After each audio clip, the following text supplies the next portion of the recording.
Now, some imaginary viewers out there might have asked, well, Pandalius, why don't you actually utilize something like a hover for your caucus build before? And you know what, that is a good option. I mean, there are a few reasons. I mean, for one, I don't want to waste my money on that. And two, I also don't eat toothpaste. So it's not really a thing that I tend to desire a whole bunch, but there are quite a few discussions on the forum, especially of late, as to the actual nature and power of hover. So I actually wanted to go over that a little bit quickly today and actually discuss it with you. So let's get started.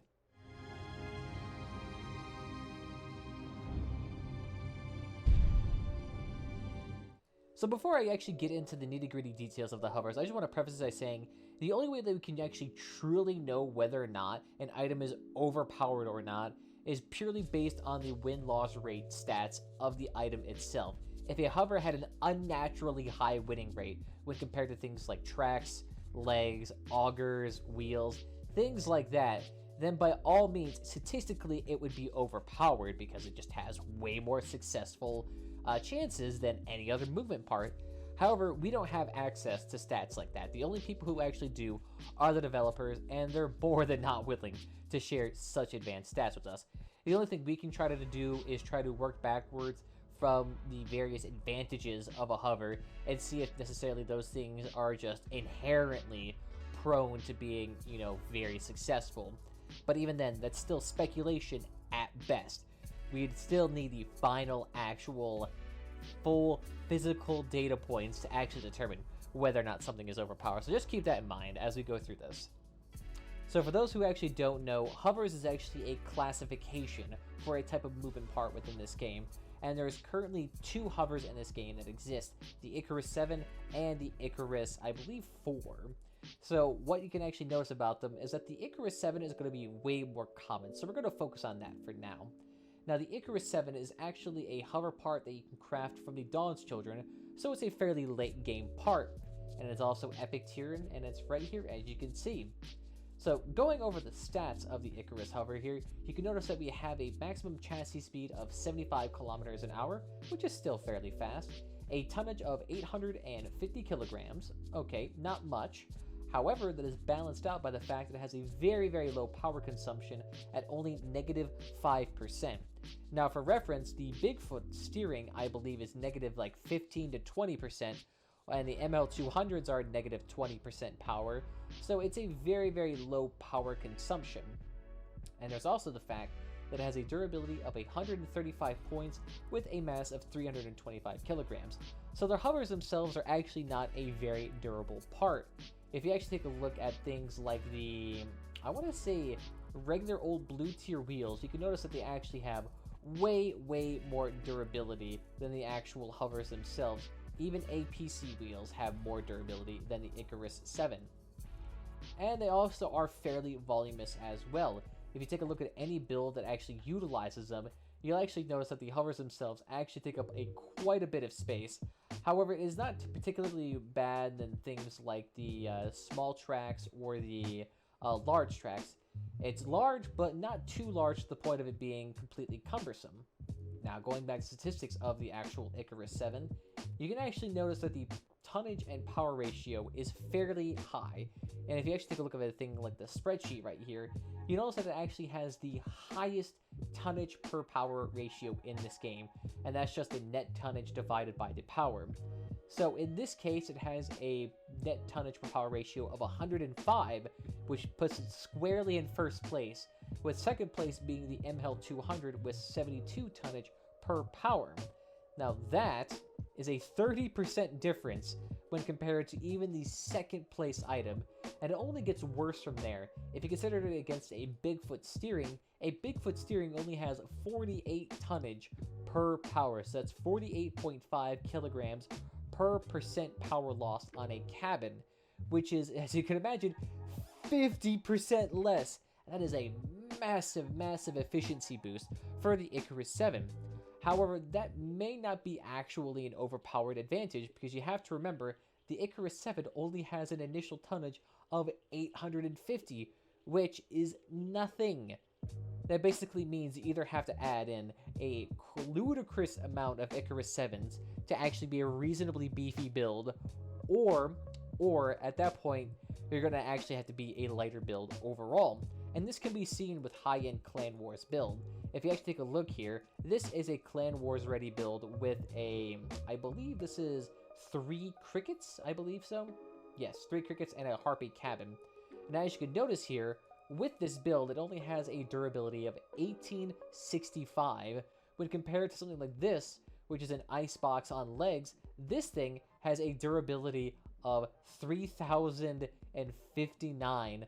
So over 1,000-point difference in terms of durability here. So this thing is going to be much less likely to absorb a lot more damage effectively. However, you also have to remember that in Clan Wars, the most common type of damage you're going to face is explosion damage. And the reason why that's important is that explosion damage is kind of ambivalent to your overall durability. What actually matters when you're facing a sort of cannon build or explosion build that's with like cannons, rockets, hurricanes, things like that, is the amount of spaced armor you have. The more spaced armor you have, the more chance of you actually surviving against said build. The only other time when actual huge durability bonuses actually help out is during certain niche circumstances where your cabin is being damaged quite a bit, or in circumstances in which you're facing like machine gunners or rammers, in which that extra durability will actually lead to you living longer. But in most instances, the lesser durability and less tonnage is actually not that big of a deal. So statistically, there's not really any sort of noticeable advantage or disadvantage. It just appears to be overall neutral. While the thing itself has absolutely fantastic stats on paper, in reality, you're still a fairly light paper mache machine. Now, the mechanics of the hover, that's what's going to be interesting about this. So if you actually take a look here at the perk of the hover itself, it boasts high above the ground, ignores all bumps, so that means when you actually flow across the ground, you actually don't run into the little small details, so your aiming is really nice and high. And then you also have the high flip resistance. So let's take a look at that in action. So over here, as you can see, we are on our lovely Dawn Children starter plan here. And as you can see, we are quite high off the ground here. And this is noticeable because it actually gives you a couple advantages here. So for one, you actually ignore a lot of the small minutia in the terrain, allowing you to aim really effectively and with little consideration needing to actually be given to the actual path you take along the ground. Now there's also the fact that because you're a hover, you actually don't have to worry about sideways. You can actually move in that direction.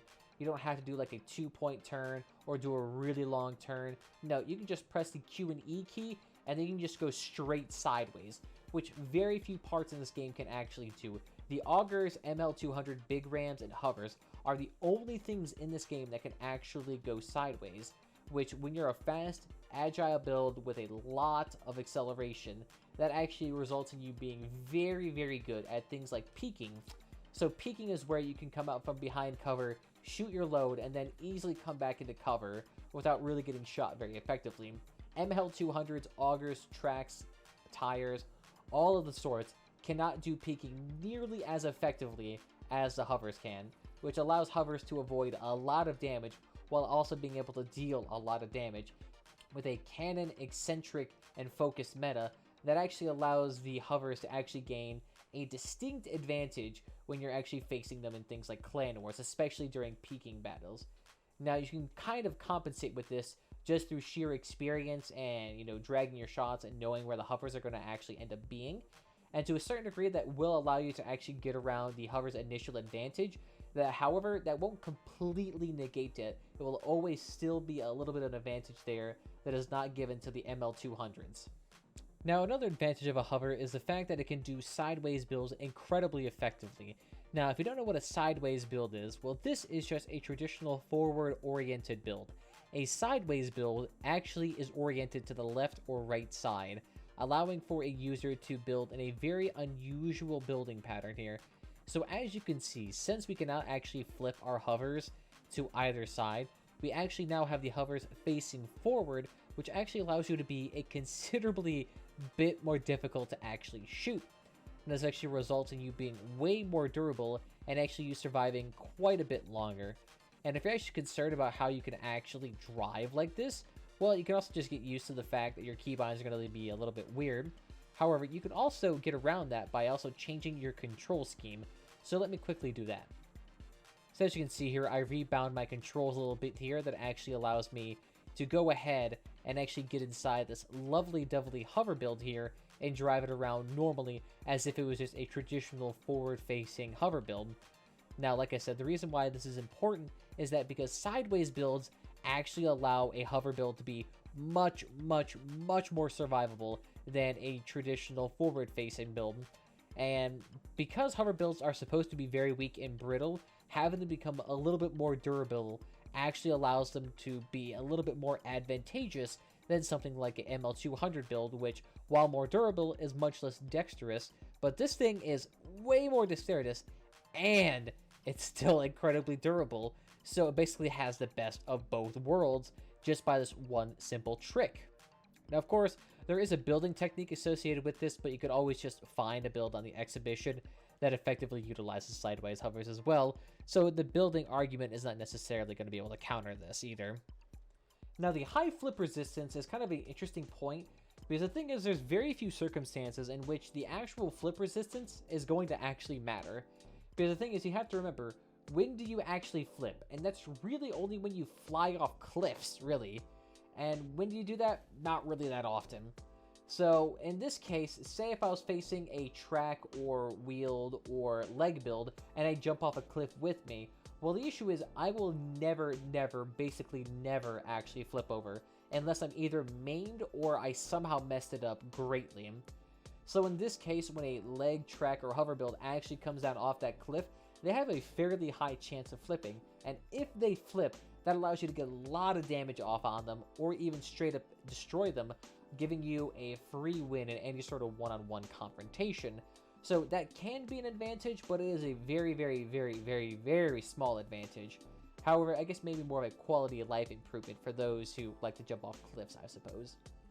Now, a common counterpoint brought up by a lot of hover users as to why they're not overpowered is that they're incredibly susceptible to things like ramming. Well, the thing is that ramming is a kind of a common thing amongst any build, really. The only builds that are really kind of truly innately resistant to ramming are maybe track builds and augers that are very difficult to ram or very punishing to ram to begin with. However, when it comes to hovers, well, the issue is that if you get rammed, you actually kind of have an easy way out. So in this case, I got rammed by, say, that caucus build here. The thing is, I didn't get wedged at all. In fact, I just completely went over them without any issue whatsoever. And in a lot of cases, if I was a track, leg, or wheeled user, I wouldn't be able to get out of that wedge situation nearly as easily. In fact, I'd be more than likely to get pinched there. So as a hover user, I'm actually incredibly more resistant to things like wedging. Now, there can be specific hover builds that actually take care of hovers, like dog builds with little fangs on top of it that drag down the hovers and are a little bit more likely to catch them. However, as to whether or not those things are 100% more likely to work better on hovers than traditional builds is hard to say, because again, you'd still need the actual statistics on that. But even just saying that, the hovers themselves still have that innate advantage built in, because even if you're facing a dog build with those fangs, which one is more likely to get out of it, the wheeled build or this hover build? It is still going to be this hover build without a doubt. So overall, are hovers overpowered? Well, like I said, it is actually impossible to tell because I don't have the actual statistics here.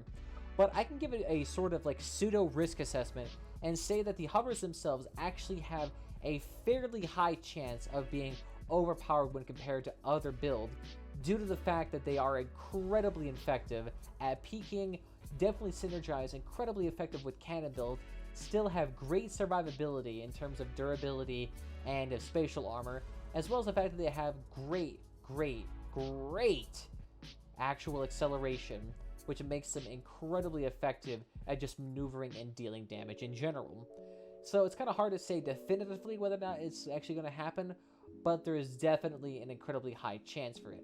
And that actually is further supported by the fact that it is a constant point of contention on the forums, as well as the fact that the developers are always looking for measures to actually bring down hovers more in line with things like tracks, augers, wheels, and legs.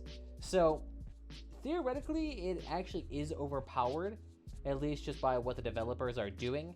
But like I said, it is hard to definitively say. Let me know what you guys actually think down below. Are hovers overpowered? Do they actually need a little bit of adjustment here? What adjustments would you actually like seeing? Let me know down below. And other than that, guys, I want to thank you all for watching today's video. If you like what you've seen, follow whatever platform is your favorite. We are on Twitch. We are on YouTube. Both platforms get exclusive content occasionally, as well as there's also being Twitter and Discord links down below if you like that type of sort of stuff. We actually do post occasional content on either one. Who knows? But other than that, guys, I want to thank you all for joining me this evening, and I'll see you guys next time. Bye-bye. Beep, beep, beep.